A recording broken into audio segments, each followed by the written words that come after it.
Hello, ladies and gentlemen. Welcome back to Bias Football Takes, the best and number one football podcast in the world right now. I am him. I'm E. You say, who are you? I am him. Oluwaseun Salah. And as usual, I have my Robin. I'm Batman. I have my Robin. Robin. Introduce yourself. I Introduce get, yourself. I get it. Nah, you have to get it right. That's what what's it called? They call Steph. They call Steph Batman. And Butler calls himself Robin. He said the Batman. So I'm the Batman of this podcast. You are the Robin. You're a funny guy. And you know that's not true, but I digress. What's up, everyone? It's Obina here. Another week, another relatively low-key week in football, except that which typically happens these days, which is United losing. And so I know we'll talk about that later on. But other than that, man, I'm good. How are you, Sheon? Speak louder. Your voice is low. We cannot hear you. How are you? I know you like I'm my voice. alive. So just on a very quick note. So apparently, the audio for the last episode was wonky towards the end. We apologize for that. Our engineers are working on it to see how we can retrieve the audio and make it better so that you can have good sound. But we're really working behind the scenes to produce quality audio for our guests. But yeah, I'm alive. It's been a very busy week outside football. I have a lot of things that I need to do this week. Is it true that you're getting married soon? Is it true I'm getting married soon? Mm-hmm. Where did you get information from? News travels fast. And so Both real and fake. so, So. a friend of the show, he's been a guest on our podcast many times, getting married this weekend. So Well, wish you happy married. Happy married life, I think. Olu's brother is getting married. So there's a lot of preparations, a lot of running around, and I'm part of the groomsmen. Wow, which is a good experience. But yeah, it's gonna be. Was it? It should be a fun time. It's gonna be a fun time. A lot of people are traveling from out of the states. When are you coming for your wedding? You keep asking this question. You're closer to getting married than I am, so I don't know why you keep asking this question. Are you trying to tell us something? Are you trying to do a review for us? No, go ahead now.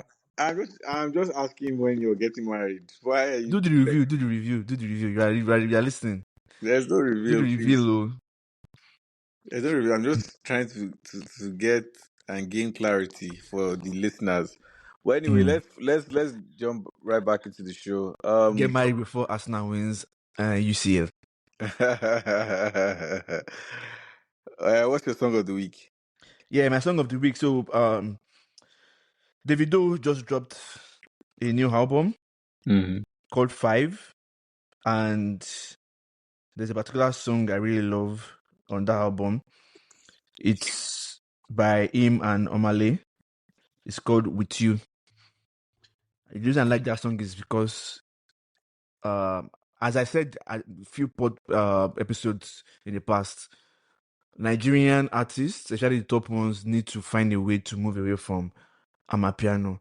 I'm not saying Amapiano is not good. I'm not saying Amapiano is not a good fusion for Afrobeats.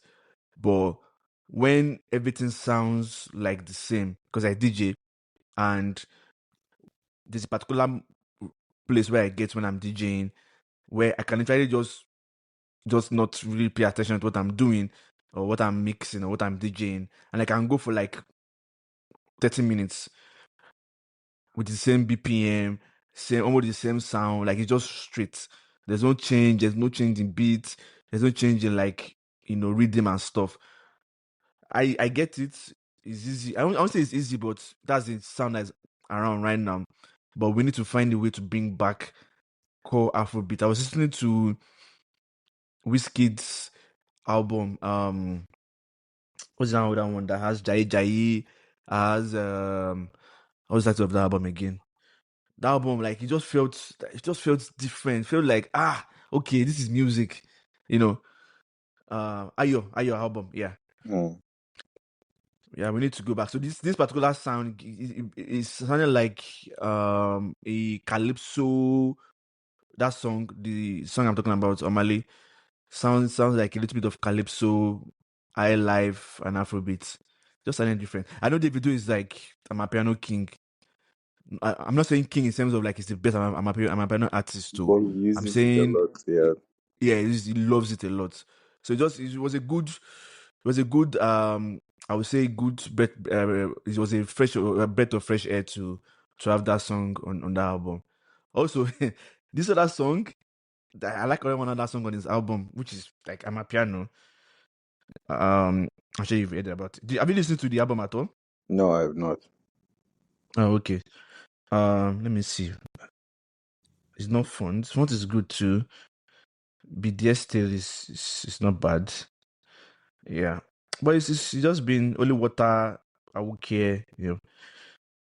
Yeah, but his previous album, I personally feel that is better than this album. But I guess someone was telling me that the more you listen to the album or the more you listen to his songs, it grows on you.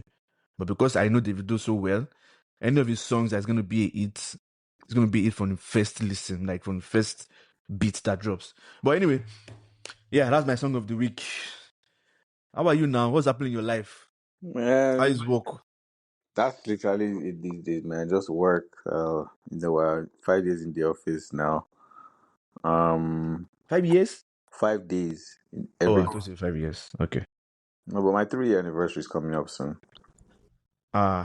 Really? What are Yeah, we doing now? man. If you want to give me a sabbatical, I'll take. But 3 years, Abby? yeah. How time flies. It's good. You start asking to be a manager. Other than that, man, I'm good. I'm good. How about you? So nothing. Me, I'm alive. I'm alive. Did you watch football this weekend? I watched now. How won't I watch? Wait, did I watch United? Oh, I watched United. Abby? Yeah, I watched United. Yes, I watched United. I watched United this weekend. I watched part of City, Aston Villa. I watched. I didn't watch Arsenal, Crystal Palace because I thought Arsenal was going to beat Crystal Palace. Like, there's no point. But what did let me think. What other games did I watch? I watched a few games. Hold on, let me check.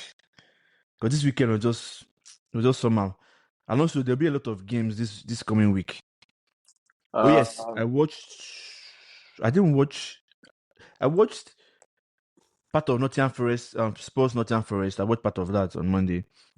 Then Sunday, obviously watched United Wolves. I didn't watch. I mean, it was the same time as United's game, the Fulham, Chelsea, Ipswich, Arsenal. Then Leicester City, Liverpool. I watched part of it, but I stopped watching because I had a game to play. Then on Saturday, I watched part of Aston Villa's game. Then I watched Everton Man City game, and that's it. See how EPL is helping Arsenal. They allowed Arsenal play today because you guys can rest well. No, it's just fixture list, right? I mean, we're deeper into the Champions League, so we need time. When would we have played? What do you mean you have played? You're not playing this weekend now. No, but many people are You're not not playing. playing this coming weekend. Many people are not playing this weekend either because there's the FA Cup. No, There's the FA Cup this weekend. the FA Cup this weekend, really? Yeah. Oh, I see. So you see how your theory just fell apart there. I mean, it works out for you people now. It works out for Yeah, you no, people. I'm not complaining. In fact, we need.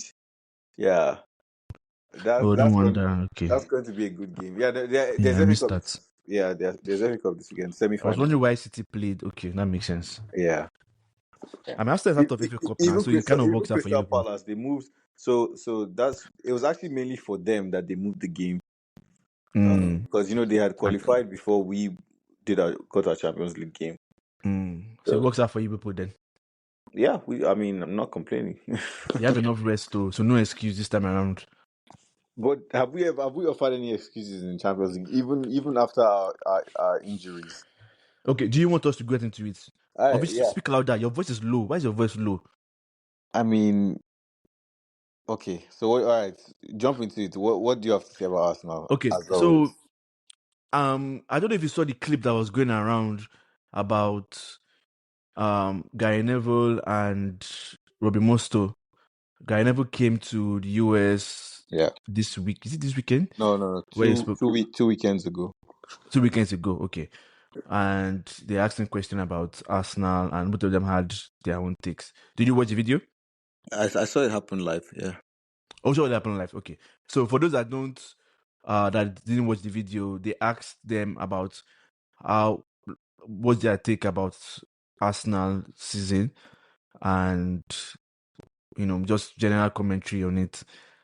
Gary Neville said he doesn't buy the excuse of injuries, and before they even got the injuries, it was clear that Arsenal needed a striker. So they were kind of struggling in that department before the injuries came, and obviously the injuries came, and that's the excuse.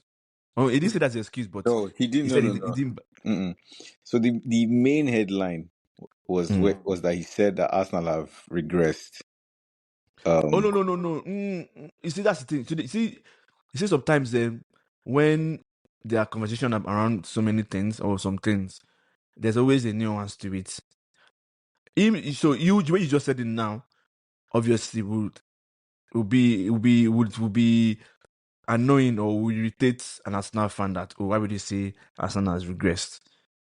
The question is, did Arsenal get better? Did they progress? No, So no, he's saying. no. No, that was not the question. That's why it was infuriating. The So question was what was the question?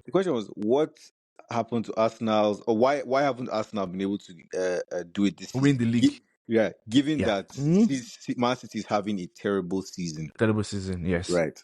And so as part of his response, he said that he knows people will say that there were injuries, but he feels that Arsenal have regressed this season. You can continue. But he did not start with that comment though. He had like so many things he said before he Remember, said but that's why I Arsenal said has regressed. his main point was that That was his main that was his point. main point, which is why Moscow had to correct him. But go ahead. It wasn't the main point because he said, let's say he said three things, right? Those three things could have been his main point, but because that particular point struck a chord, in the heart of Arsenal fans, that's why they feel that that's the main point. But he said he made mention of them not progressing. He made mention of them needing a striker, and it was obvious. And he also made mention of injuries, that he doesn't buy the excuse of injuries. Then Bruno now replied that, oh, you have to, consider the injuries, and he doesn't believe Arsenal has retrogressed, right? And that was the conversation, and everything went. So that clip went online, and a lot of Arsenal fans were on him. So, what's your take on it? And I know. So the thing is, sometimes the conversation with Arsenal fans is so difficult that you people are very, very dishonest and hypocritical when you have those discussions. But you will not agree. You don't agree that you are dishonest. You believe that other fans are being dishonest. But let's talk. Let's talk.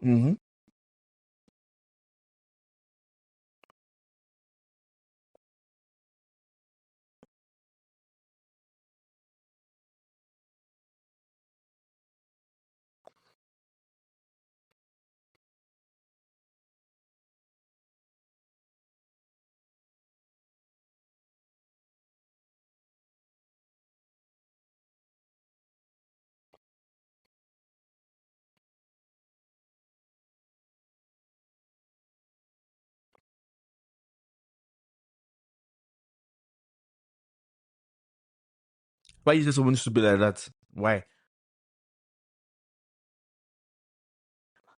No, it's not his what's it called? It's like a short clip for his full podcast, but go on.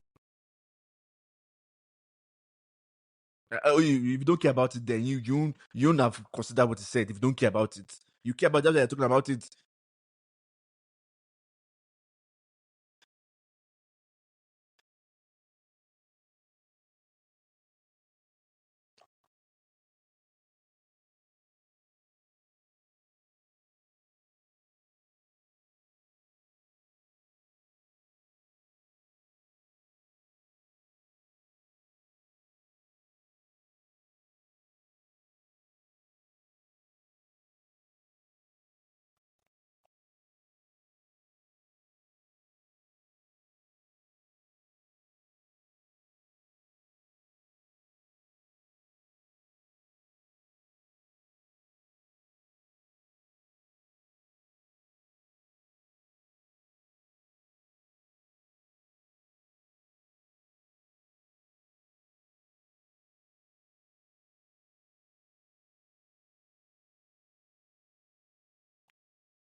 Okay, let me ask you a question. I understand your emotions, right?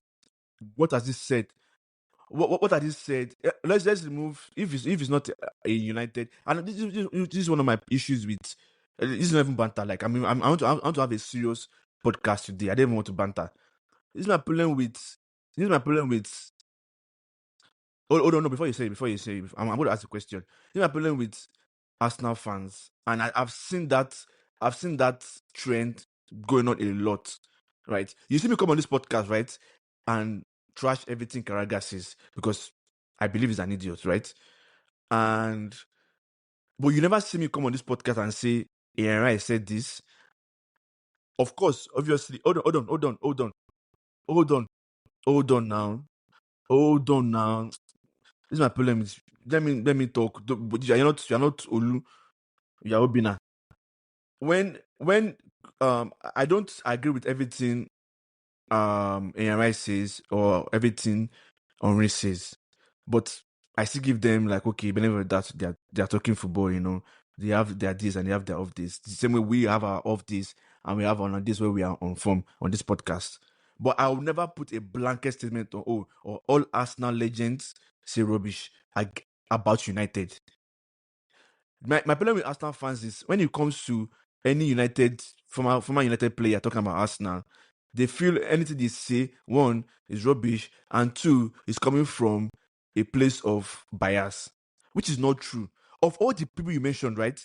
Of all the people you mentioned, I listen to Ferdinand a lot when in like podcast and whatever. Of all the people you mentioned, is the one person that never says anything bad about Arsenal. You can batter them and say, hold on.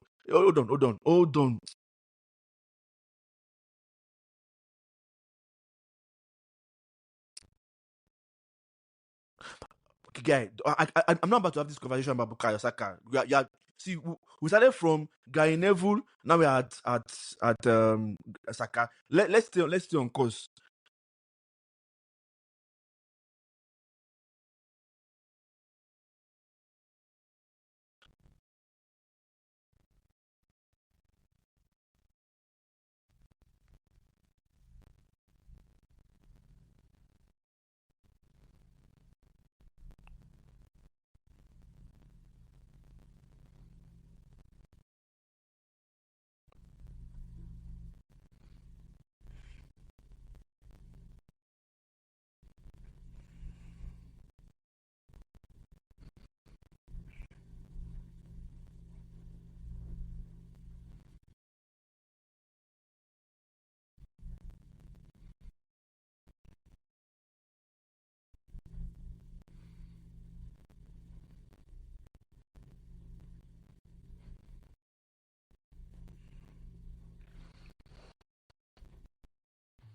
Okay, can I continue? Can I continue?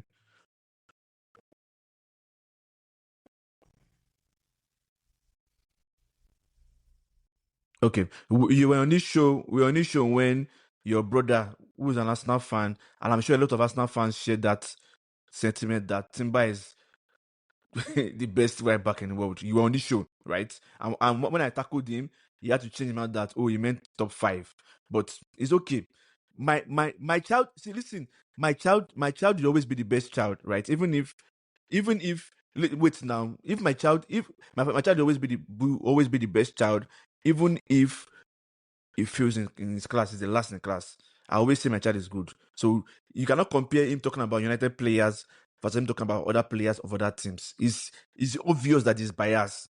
The same way if you talk to Ian Wright about Arsenal players, the way he talks about Arsenal players, he doesn't talk the same way about other players that way.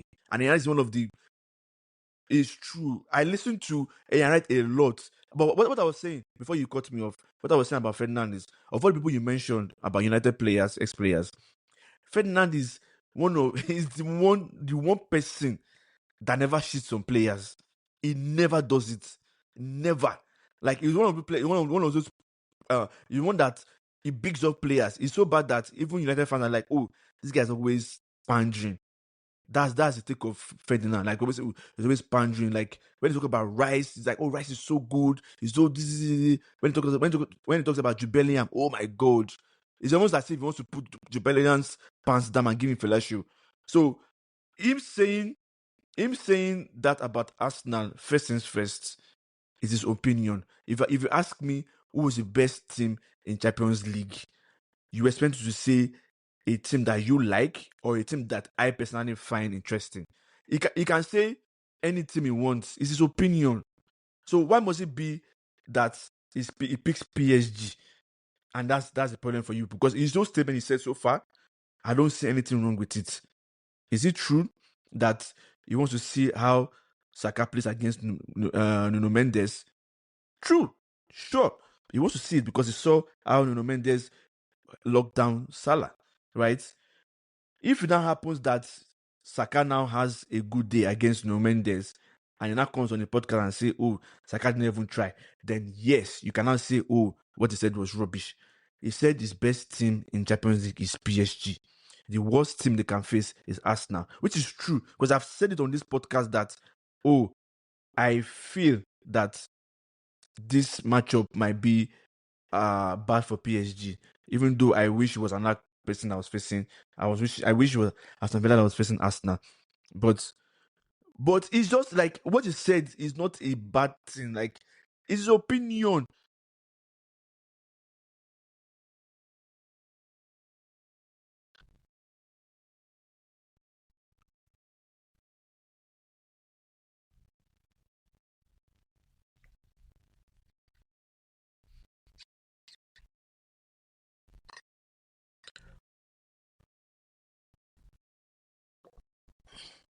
It doesn't have to be comprehensive. It doesn't have to be. You know why?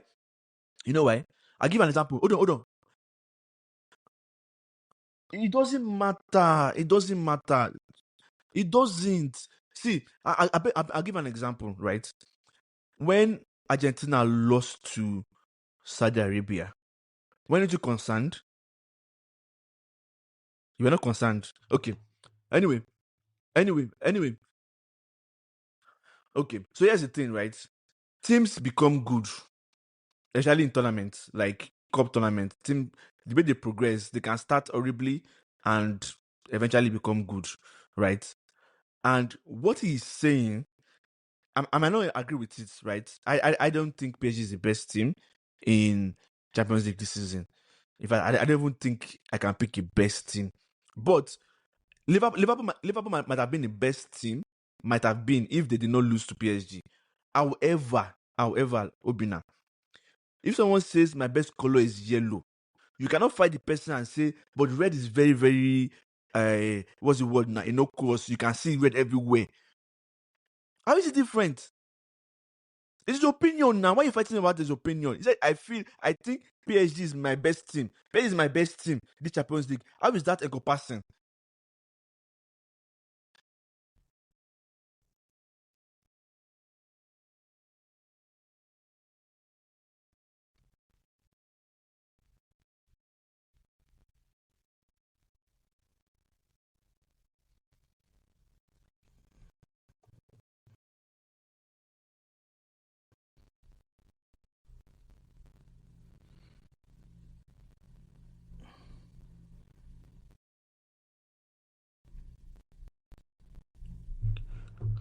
Okay, hold on. Let me ask a question. If I said it was Arsenal, we'll have a problem with it.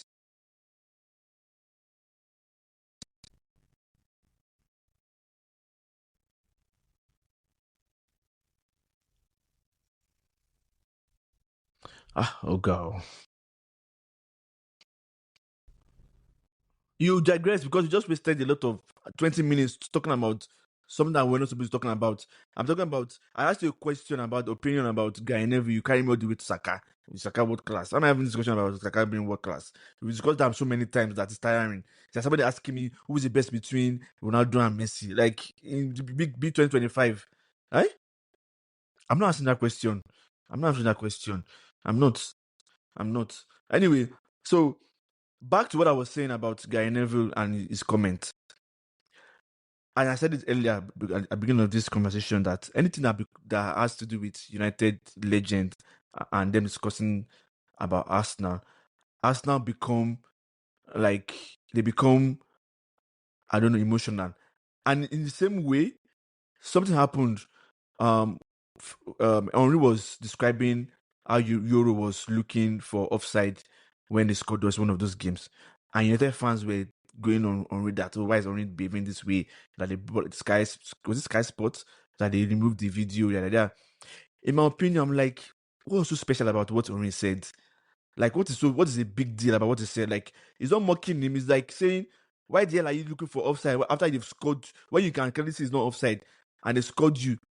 We always say that players lie, right? When the ball goes straight and it touches them and it goes straight, and like, oh, you didn't touch me, and we make mockery of them. So I think it's the same behavior that United fans have towards Henry as what Arsenal fans have towards United legends, because you cannot tell me, and it's funny. It's really, really funny that what Gary Neville said resonates with a lot of people in world football, except Arsenal fans. And you cannot tell me. He said yes. I'm even picking three things, right? I'm picking. He doesn't believe in injuries as an excuse, and he believes that Arsenal were struggling even before they got injured. So they knew that it was clear that they needed a striker. That's two. And he doesn't believe that Arsenal has progressed, right? And those 3 points, a lot of football fans will agree with that. Starting from needing a striker, you knew you needed a striker. We've said this thing for the past three seasons.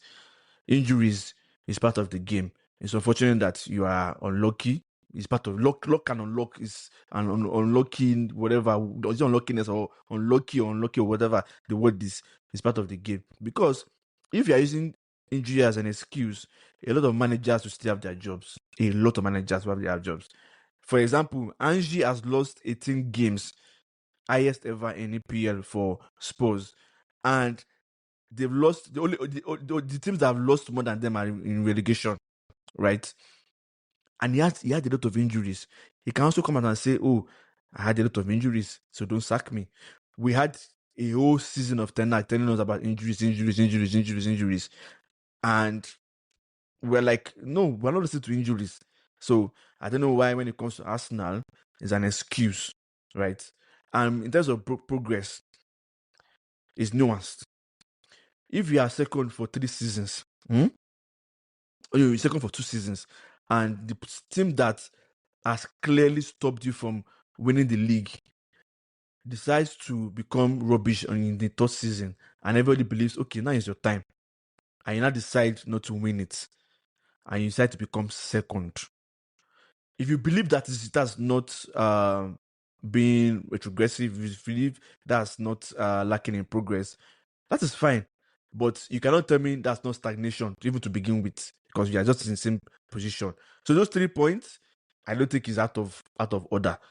But the way Arsenal fans reacted to it, like, oh, I can never do that. I'm like, people should relax. All this your anger you're doing is because you've not win the league. That's why you are put your anger on him. But it's okay.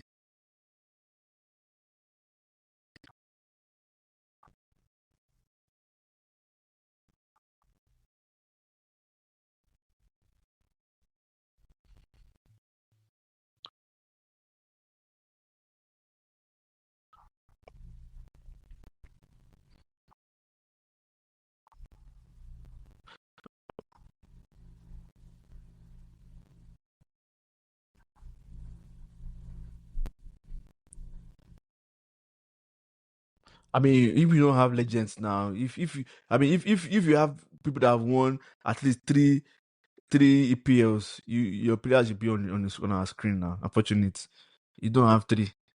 You don't have three. Unfortunate.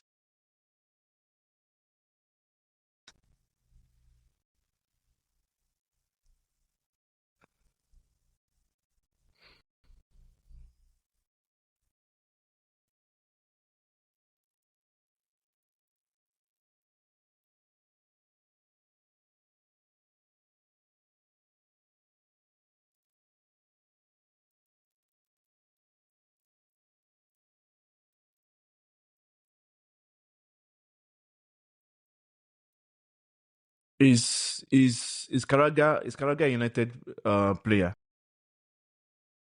ex-United player, and you and I know that Karaga, his mouth is just bad. He's always jam talking. Okay, is Walcott a United player? Okay, is Sturridge a United player? Or is your that your Arsenal legend that goes on once in a while? What's his name again? Is it Keon or what's his name? Is he a United player? Okay, when they get chance to, who's stopping them from having that discussion? What's the point?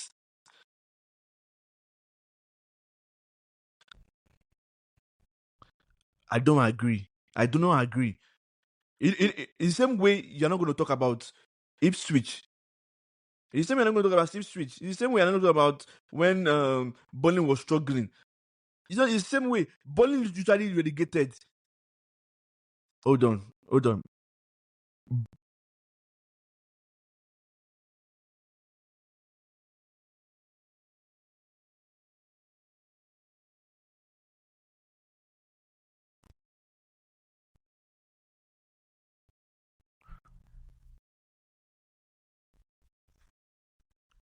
No. See, Obina. See, this is the thing that gets me really irritated.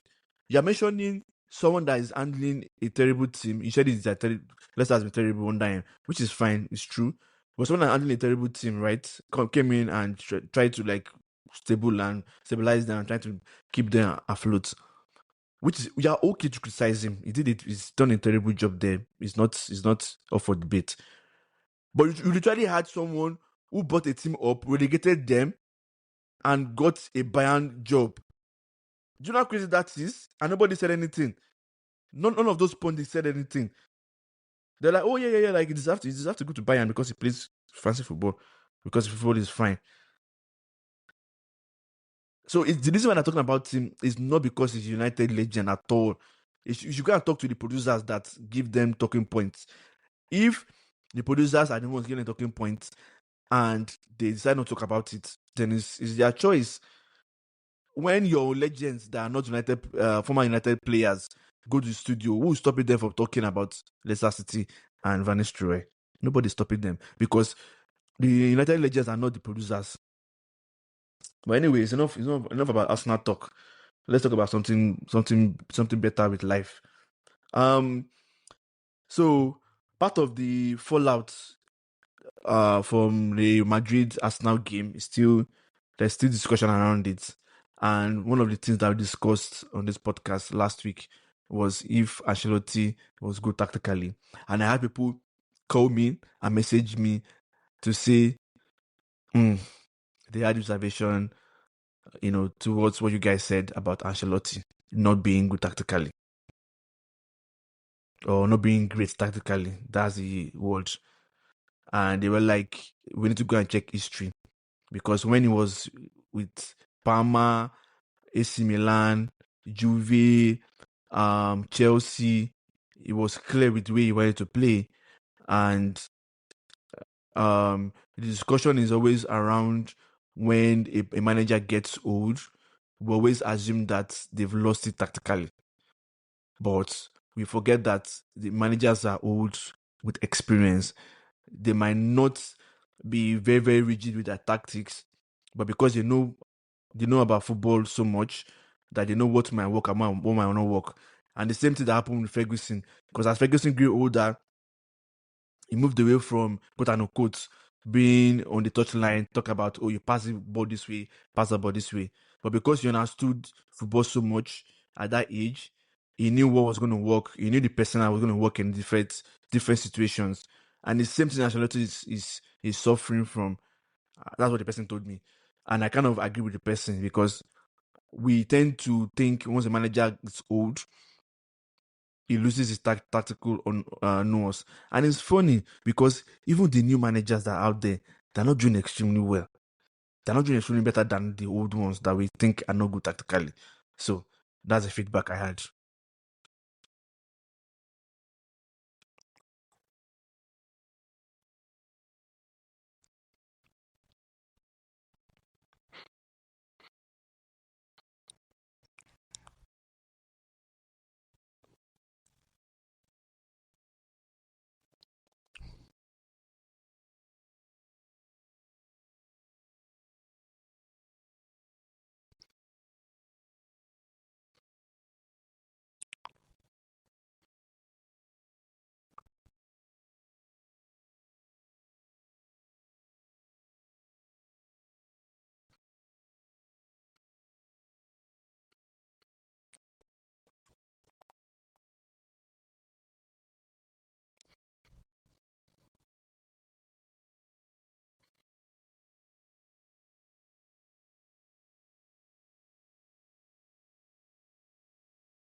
Okay, Obina. This is what you posted last time. Oh. This is not what you posted last time. This is not 100% what you posted last time. The last week when I had this conversation, that wasn't what you said.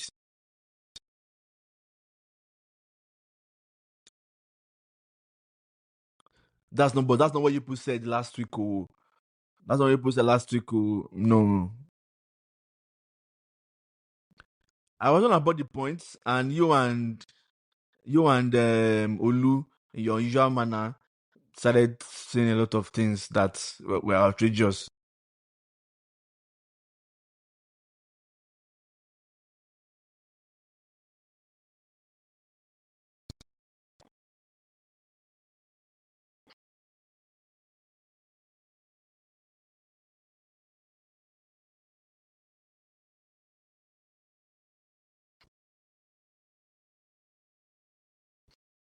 It wasn't mean. I didn't mean that start. I did not mean that start. Oh, Tolu is here. Came at the right time. Yeah.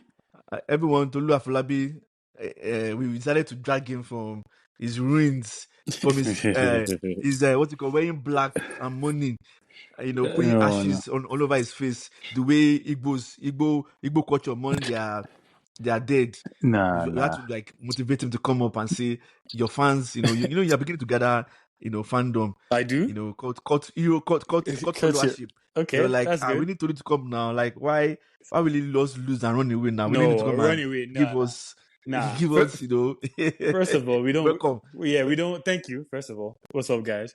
Secondly, congratulations to Arsenal. That was a convincing, well-deserved win. There's no ifs, ands, and buts. They beat us fair and square, home and away. There's nothing to dispute on. And thirdly, we never duck smoke. Now you win. I mean, it's football. You win some, you lose some. We just go back again. I feel like, okay, here we go. But I feel like that it's football. It happens. I think we're definitely not good enough, and I think even if it wasn't Arsenal, somebody was going to do what Arsenal did to us eventually. So, and it's painful that it was Arsenal, man. Honestly, I knew it was going to happen. But it wasn't painful with Arsenal. Tolu? It wasn't that painful. But it wasn't that painful. The only thing that I was like, I wish it wasn't Arsenal is because I waited 19 years to play Arsenal again. And they lost. Yeah. And they lost. And you guys lost scandalously. But yeah. I like Tolu. I like what you just did now. Right. I really love it. I appreciate it. It shows maturity. It shows that if you're a big team, you're a big team. You win some, you lose some, and you have to just fight another day. Yep. Please, can you do a seminar? An expo. What's the word now? Expose. Write a long and give a long, very good presentation to Arsenal fans on how to lose graciously. Arsenal fans, they never lose because they lost. I've never seen them say, "Oh, we lost because we're not the best team of the day." It's always something. It's always something. Please help me. I know maybe we'll have to like set up a nice 5 slides presentation on how to lose graciously and say, just relax and say, okay, it was our fault.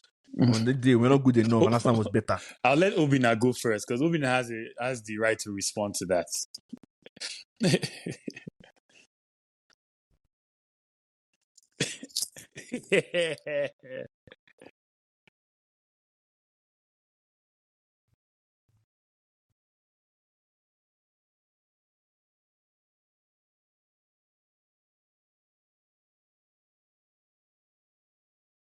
Mm-hmm.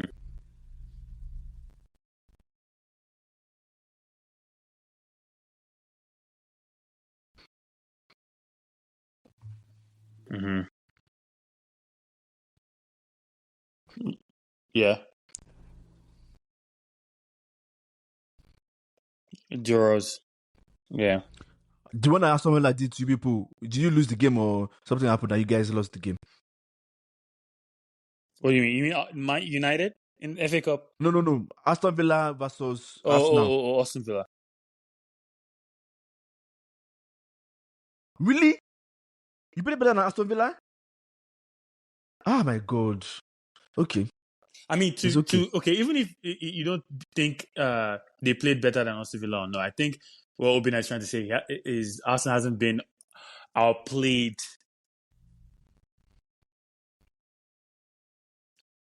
This is a fair point. It's a fair point. So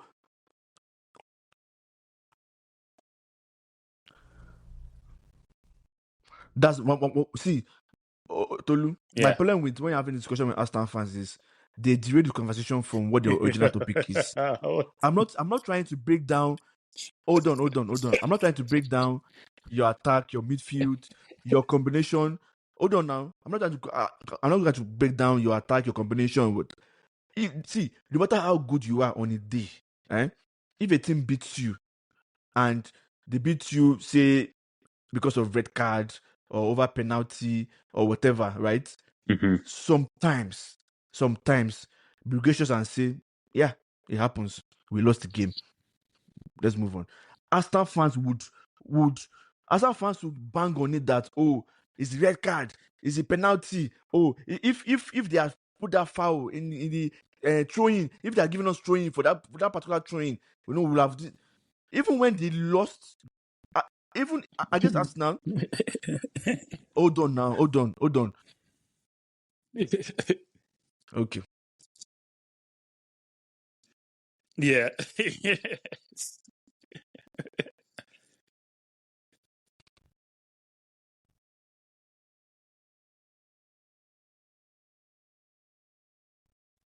Mm-hmm.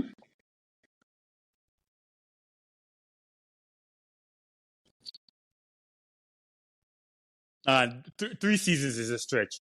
3 seasons is a stretch. You see what I'm talking about? 3 seasons is a You stretch. can go 5 seasons. I can go 6 seasons. I can go 6 seasons. I can go 7 seasons. I've never heard an Arsenal fan say they lost a game. I've never, like, since I'm watching football, I'm telling you, I started watching football religiously when my brain was developed in 2004. As I started noticing football properly. I've never heard an Arsenal fan say they lost a game. Never ever. Like they say, oh, the team have played us, and I know what I'm talking about. I know Tolu. No, I know you are trying to be nice. No. Since you've been watching football, I've never heard an Arsenal fan say they lost the game. One thing that I would say about Arsenal fans is, like, there is some level, just a level of delusion around the fan base. I'll say that, right? There's a level of delusions, and well, maybe whatever it comes from, there's just that hint of delusion and hint of what Seun is saying essentially. But I think that both of you are right in a way where Seun, I don't know where he's coming from. Like, it's just most Arsenal fans that you come across are kind of I don't want to be insulting, but kind of like a lot not in touch with what is actually going on. But to your point, Obina, this season, I think Arsenal, even though yes, they've been having tying games, silly red cards and whatnot, but for the most part, I think that they've been very, very difficult to beat. And this victory over Real Madrid is 3 seasons in the making. I think in one of the episodes when we were talking about Arsenal, I think even though Shane was kind of like going off on Arsenal, but what I was saying was Arsenal need ties like this, even though they lost against Bayern the last time or whoever. Like, in Champions League, you have to earn your stripes. You have to go fail,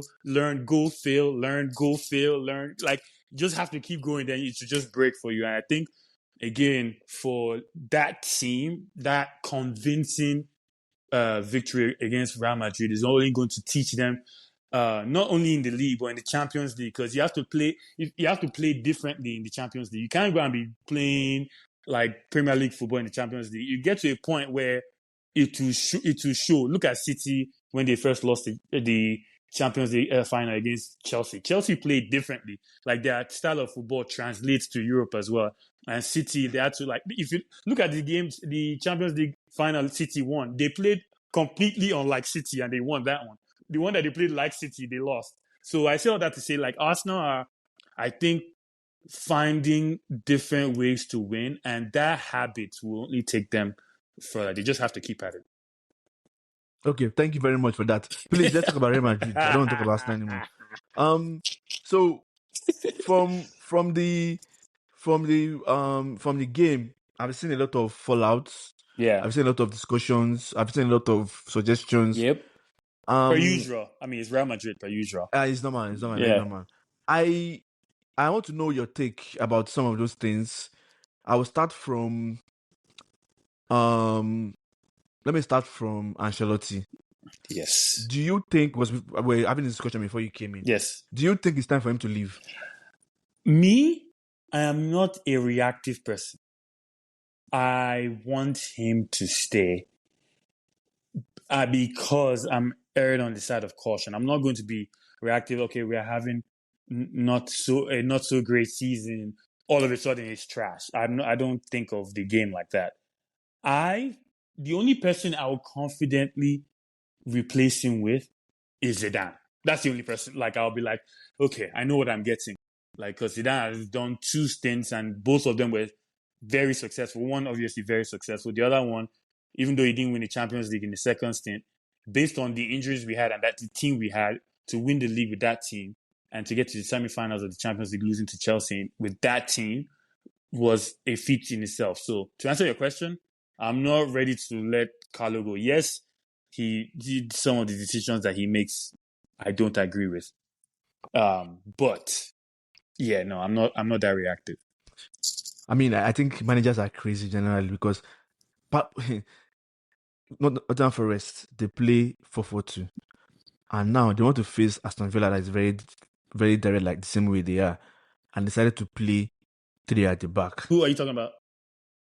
I'm just talking about managers in general. Like managers can be very crazy. Did you say Nottingham Forest? Nottingham Forest, yes. They play 4-4-2. Yeah. But when they wanted to face Aston Villa, it decided to change to 3 at the back, which really affected them. You don't even have to go that far. Speaking of Aston Villa, Man City, they played a totally different system that they are used to, which they are capable of playing, but I don't think the personnel that he used, in my opinion, shouldn't have been that. I don't think Rodgers should have been on that right, doing that defensive work, because it killed him. I don't think that he should have subbed Matty Cash, because they have Doku on the bench who was going to come in, and bringing in Desasi against Doku. Come on. That was you know what I mean? The same way he removed Rashford from PSG. Exactly. You have just kept Rashford and brought in Oluwaseun. But anyway, I made mention of managers in the vein of Ancelotti playing this guy on the left. What's his name? Jude? Alaba. I was like, when I saw the formation, I was like, what is going on? No. Like, there's no way Alaba is going to play face Saka and not. Someone has not played football in how many months, came back and he has not played that position in a long time. So I decided to play him, I guess, Arsenal. Let me. No. So actually, I want to ask Kopina this question because everybody keeps talking about the decision to start as well. Alaba had a goal line clearance. Yes, he had it. Like, exactly. I don't understand the.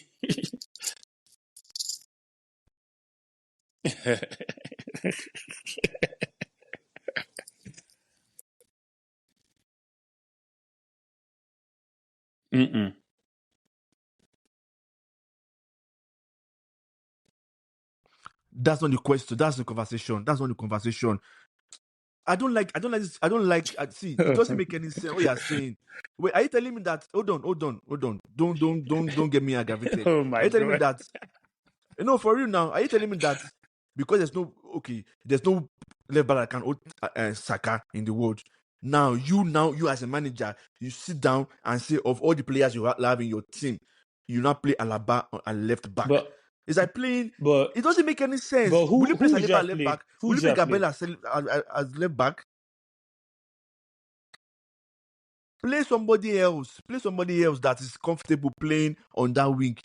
Play Camavinga there. Camavinga has played there before.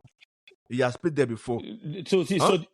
So the first leg, I think the first leg. I'm talking about the first leg. Okay, even the first leg. Me personally, I don't like the Camavinga as a left back. I don't like him because Camavinga is a talented player. Number one, he's coming back. He's also coming back from injury before that game. That's one. And two, Camavinga he goes into every single challenge he sees. He goes into it. So I think choosing somebody, the three choices he had: Camavinga, Fran Garcia, who's not great defensively, and Alaba. Right? Those are the three choices. Fran Garcia, because he was worried about Saka, he didn't start Fran Garcia, right? So it goes down to Alaba and Camavinga. I understood the choice of playing somebody who actually has a career as a left back over. Yeah, I did not see the problem with playing Alaba. I think the problem, yeah, I think that Arteta won the chess match.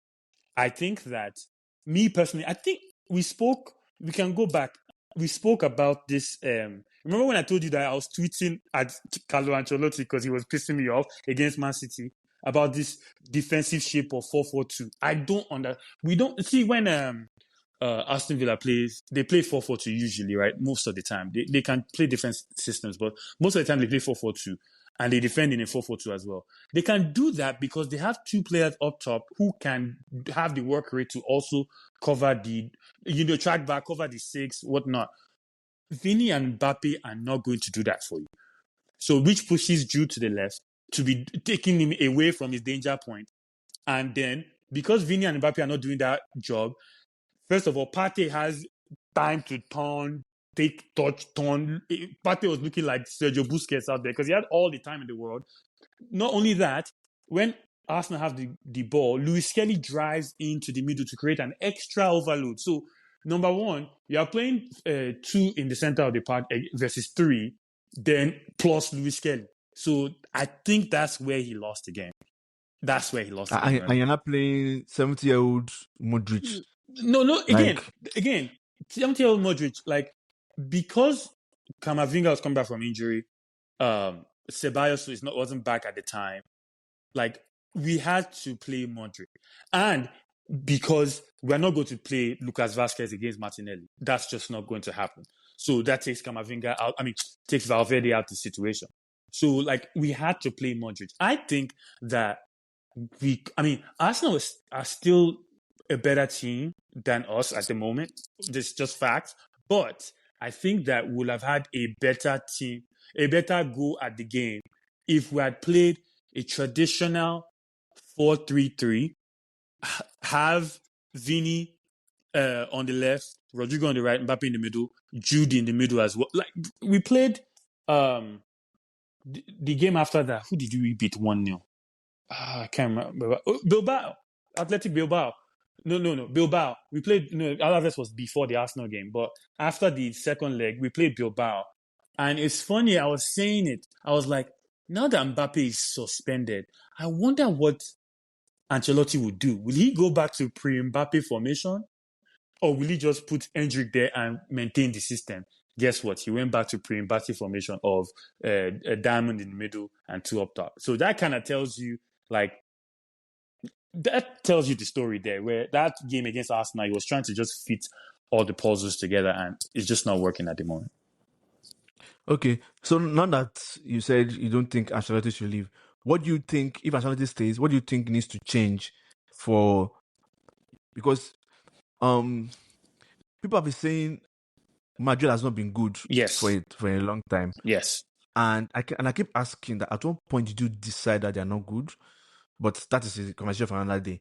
What do you think needs to change for people to start respecting Madrid again, quote unquote, that, oh, they're a good team, and not say they're riding on luck? So that riding on luck thing is so, I don't understand how you win.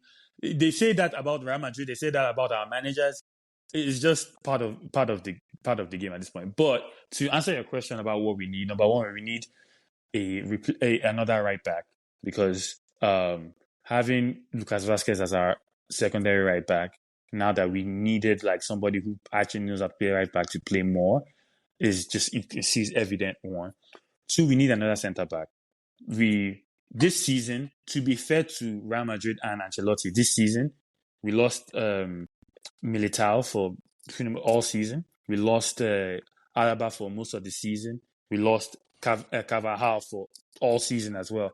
I don't think we've played a consistent back four, like same back four, including Courtois. I don't think our starting back four, including Courtois, has played more than 5 games this season. So there's been a lot of shifting and Tchouaméni moving back to centre back, playing right centre back with Lucas Vazquez at the right back. Like, that's just not the standard. So I think the long and short of it, the first thing we need is signings in the back. So I don't know about this Trent signing, to be honest. You have to convince me. Who I wanted was Daniel Munoz from Crystal Palace. That's who I wanted.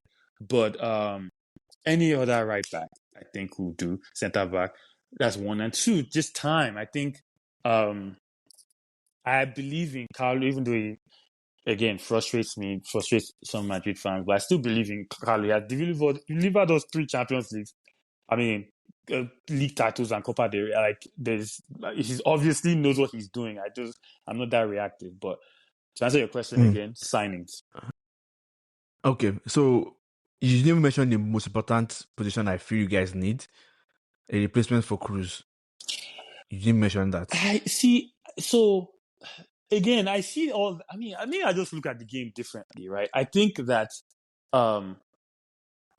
everybody's saying replacement for Cruz. Cruz was important in dictating how we play, fine. But that's not the only way to play football now. I think that with a healthy team, a healthy back four, our starting back four, with Tchouaméni at the base, because I feel every time Tchouaméni plays that CDM role, you see why he was 80 million or whatever it was, right?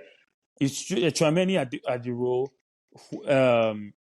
Ceballos, before the injury, yes, he's not a world-class player, but when he plays for us, he plays very well when he starts. Ceballos and even Ceballos can start. If not, obviously Valverde has to start and Jude has to start. So we can do Valverde, Tchouaméni, and Jude in the middle, and the 3, however they want to do up top. If we have a full season of that, I think they'll have figured something out. So yes, Cruz was important, but how many Cruzes are... Okay, give me one Cruz out there now that we can go and grab. I mean, we can go and bully Bayern and get Kimmich.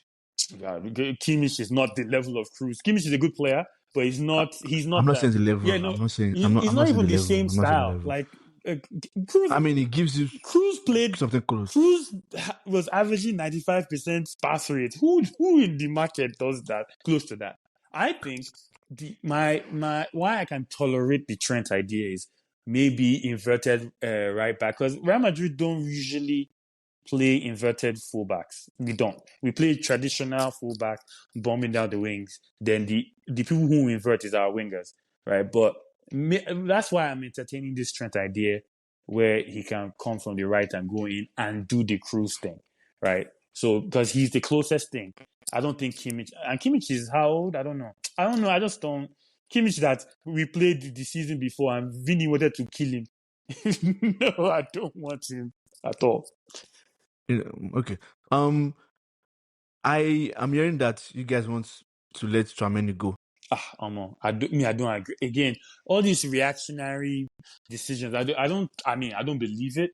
I hope it's not true, because again, when he plays in his position, he the talent and the importance is obvious. It's glaring. So I don't think anybody should go. Maybe I'm a fan, I'm biased. You can tell me otherwise, but I think with the addition to the defense, I think that we can kick on again for sure. Is your season over?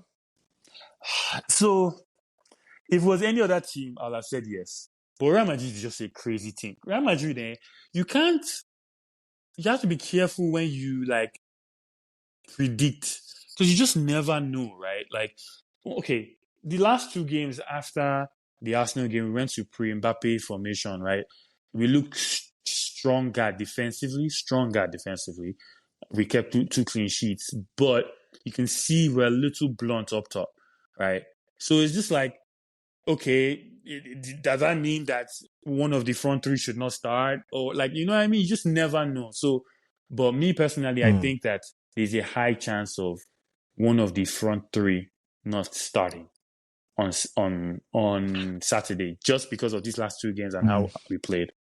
So we'll see. Okay, I'll tell you that your season is over, Sha. Yeah, I don't think so. I don't think so. Because I want to be the first person to tell you. Because I think if we can just get our act right, because again, it's in there. The source is in there. We just have to figure it out, right? Because we have 4 points down, and we have a Clasico to play, and we're in the final. I mean, one-off game. You never know what will happen. So I don't think it's over. Barcelona will beat people. I mean, Barcelona will beat people they're everywhere. favorites. Even in the mass. I'm not even going front. I'm not like confident going into the game because one thing we haven't, for some reason, with the pace we have up top, we haven't really figured out how to beat their offside line. If we did, we should be beating them like 8-3, but that's just not happening, right? Okay. That's one. And two, Barcelona know how to put the ball inside the net.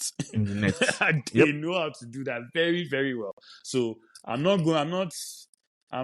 obviously you have like faith in your team because it's your team and it's Real Madrid and it's a final, just whatever can happen. But obviously, thinking with my head, Barcelona have heavy favorites. It's not. Yeah, that's what I'm saying. Yeah. Okay. Yeah, exactly. Exactly. The final is okay. Anything. But again, like I said, based on these last two games that we played, I would not be surprised if one of the front three, it would probably be Rodrigo, just because of his name, right? That will be dropped, and they will go back to They'll not change anything. They will go to I mean, I won't be surprised. Is what I'm saying. He may not change anything. Actually, he may play all of them and play differently. A traditional type 4-3. There's no one formation that is always going to work. It's the application of the formation that matters. So we'll see. Yeah, it's the application that matters. So we'll see. Obviously, I have faith. Okay. Obina, do you have any questions for him?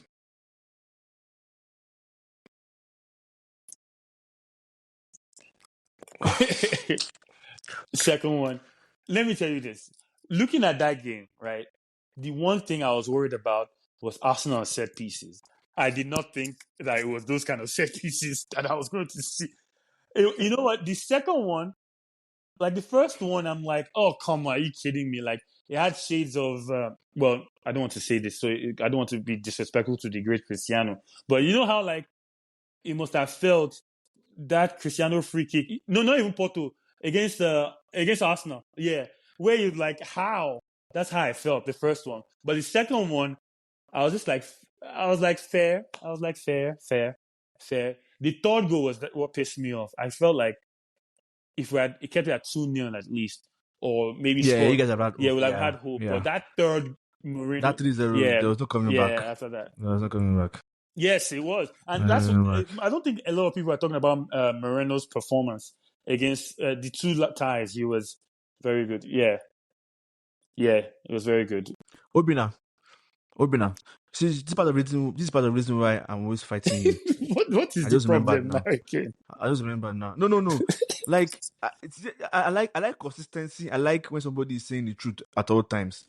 When Olu was rambling last week that nobody thought Arsenal was going to beat Madrid, didn't I sit down here on the podcast and tell you that his game is done? Did I say that?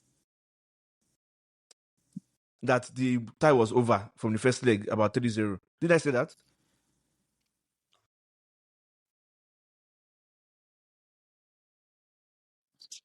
Can you see? Tolu, I said something, say I don't believe it. The same I'm telling Tolu that their season is over. So does that mean I don't believe it? Wait, are you saying our season is over or is not over? Your season is over. You are done. You're not winning anything. I know it's possible. It's over. It's very possible. It's done. It's done.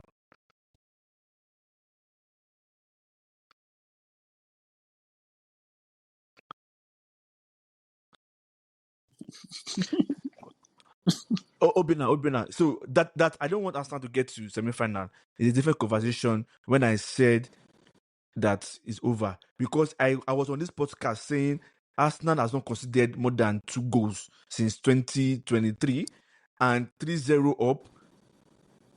for Madrid that cannot score is a huge mountain, especially this season. Not last season, but this season. But it's okay, it's fine, because when I say some things, maybe I say they bias, but time is fast spent. Time is fast spent. Time is fast spent. Please, we have other things to do. Tolu has a game to go to. Yeah. I have a game to go to too. Just round up. Just this is last take, and we'll end the show. So United wants to get a striker, and it's just normal like rumors, normal like what people say, like connections, or they're saying the lap or Osimhen and Gyökeres. I don't understand how the lap entered this conversation out of the blues. Maybe I personally don't understand, because I don't get. I would have said he may have been the cheaper option, but he's English, so he's not going to be cheap. Exactly, like even if it's cheaper option, you are trying to climb up, you're trying to become better. Why are you going for a player like the lap? Like me, I personally don't understand. I don't get it. Enough, like yeah. I don't even get it. Like I rather of all the three, I would say let's go for Gyökeres, because maybe price wise it might be okay. But I didn't want Osimhen to come anymore, because I wanted Osimhen to come before. I don't want to come anymore because then they don't come staying in white. Oh yeah, it's good staying. Let him be good somewhere else. Yeah, but the only reason I think, and I don't want him to go to Arsenal, because it means I have to now start saying when he scores I have to celebrate. I don't want to go to Arsenal too. I think the only reason he would even consider United is monetary. I think. Yeah. I think that's the only reason. There's nothing United is going to offer him that is going to. There's no Champions League. Yeah. There's no assurance of winning the league in the next 2 seasons. Yeah. How is it's just difficult. How old is Gyökeres? I think it's like 22. Let me check. Is that young? Let me confirm. Yeah, he's young. I only see him like. I didn't even spell his name again. 26. Okay. He's 26. I only see him. Yeah, he's 26. That's crazy. He'll be 27 this year.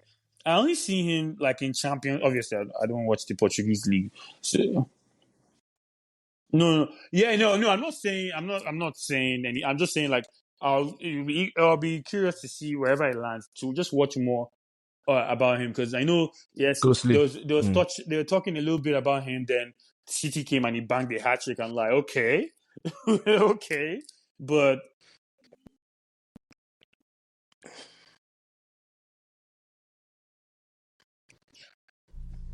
Mm-hmm.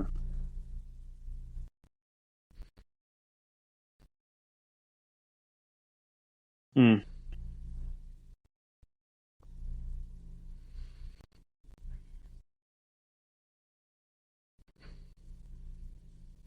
Me, I don't care about all those ones. All those scoring out of penalties. Yeah. Nah, I don't care. Yeah. Yeah. I mean, we'll see. He's a good striker. We'll see if he translates. Yeah, that's the only thing. The football career is so delicate. If you make one wrong move can derail your whole career. Yeah. So we'll see, Sha. Yeah. Let's see. Anyways, thank everyone for joining us. Hopefully, we'll have Tolu come back for a full episode. This one is just half. We need him to come and when Barcelona beats them this weekend, we need to come back next week. Okay. And when Arsenal faces.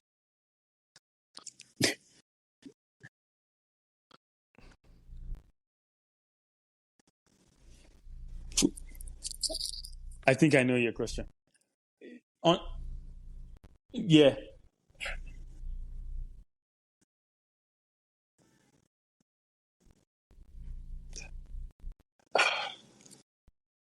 Who's at home? Arsenal is at home first. Yeah. Arsenal is at home first. Arsenal will probably win that one.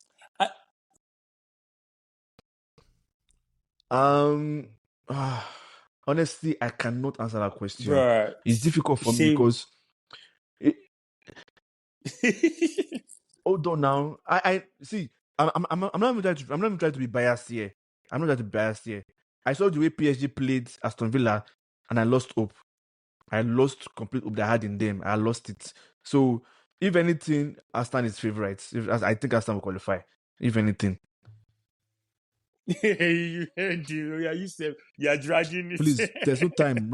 I'll let Tolu answer so we can move on. I need to go. I beg. Me, honestly, I was talking about this recently. I can make a case for any of the four to go through because the same way PSG, PSG messed up in the second leg, is the same way Barcelona messed up in the second leg, and I think that. And the same way Inter did. Inter did as well. And I think that Barcelona, right, they are probably my favorites just because they know how to score. However, I think that game against Borussia Dortmund should teach Inter a lesson because Dortmund switched to a 3 in the back, 3-4-3, and attacked Barcelona through the wings, and it worked like effortlessly. And that's Inter's game. Unfortunately, I get it, but Inter don't play that way. Huh? Inter don't play that way, unfortunately. They do. They play. Inter don't play that way. They play 3 in the back, No. And wing backs. What I'm saying is they don't have that intensity Dortmund has. Even they can play 3 at the back. They can do all those things. They do. I promise you, they do. They don't have the same intensity as Dortmund. Forward, yep. And the whole exactly 100%. No, see, I'm not saying tactically. I'm not saying Inter is soft. I'm not saying they are easy. I'm not saying they are doing all that. I'm saying the intensity in which Dortmund plays, they don't have it. Dortmund does not care about defending. Dortmund is always going, let's go. Yeah, I mean, Dortmund is like the reason why it worked. Yeah, smarter. Yeah. What? Yeah, I agree with. That's what I'm saying. So you agree with what I'm saying.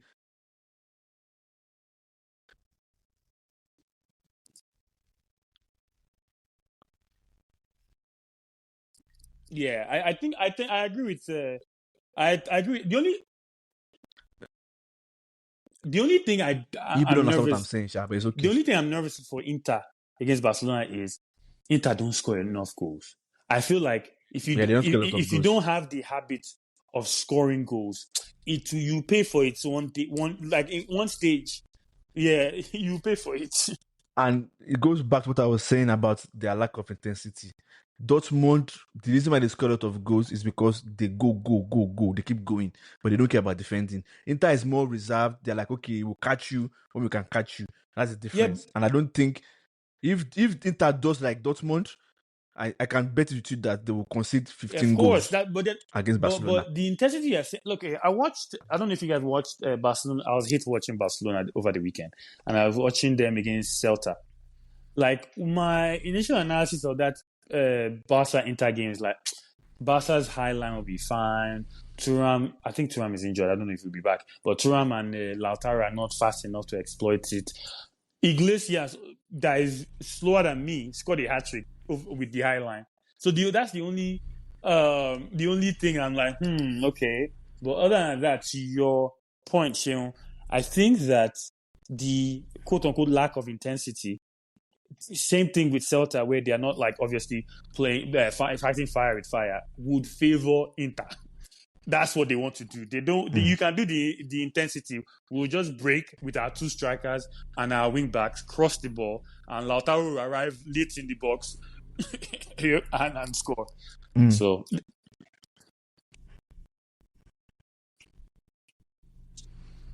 yes, I think I actually think PSG will beat Arsenal. The only thing, and I'm not saying that confidently, the only reason why I think that PSG will beat Arsenal is because of experience. I think PSG over the last couple of years, minus the Messi era, they've gotten to a final before, they've gone to a semi-final before. They have a coach who has won it before, and they have a coach who now plays differently because he doesn't have quote-unquote superstars, and they're playing. There's a lot of buying there. So I think that experience alone is the thing that will edge it, because obviously in terms of player for player, I think they can go band for band.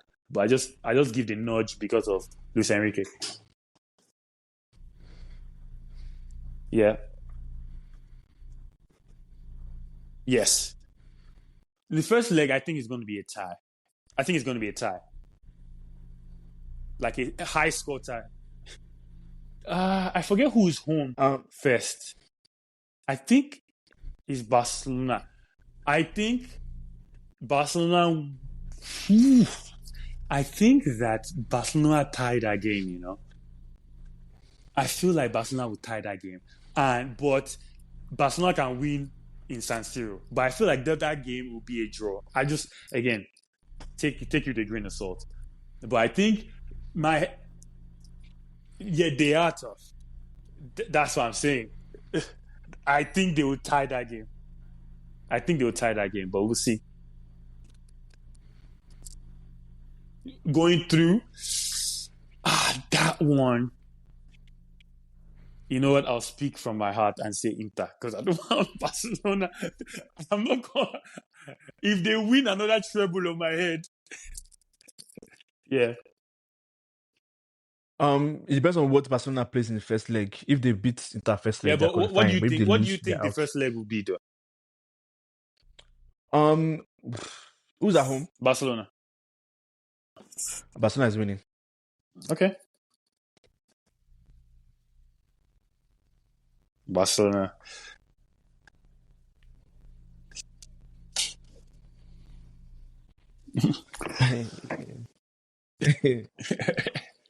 All right.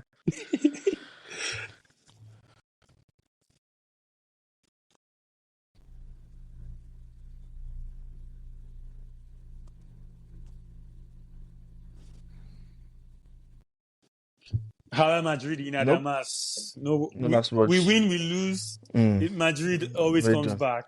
That's my last words. Mm. Madrid always comes back. Yeah. Bye, everyone. Peace. We'll catch you guys next. Bye. Yeah.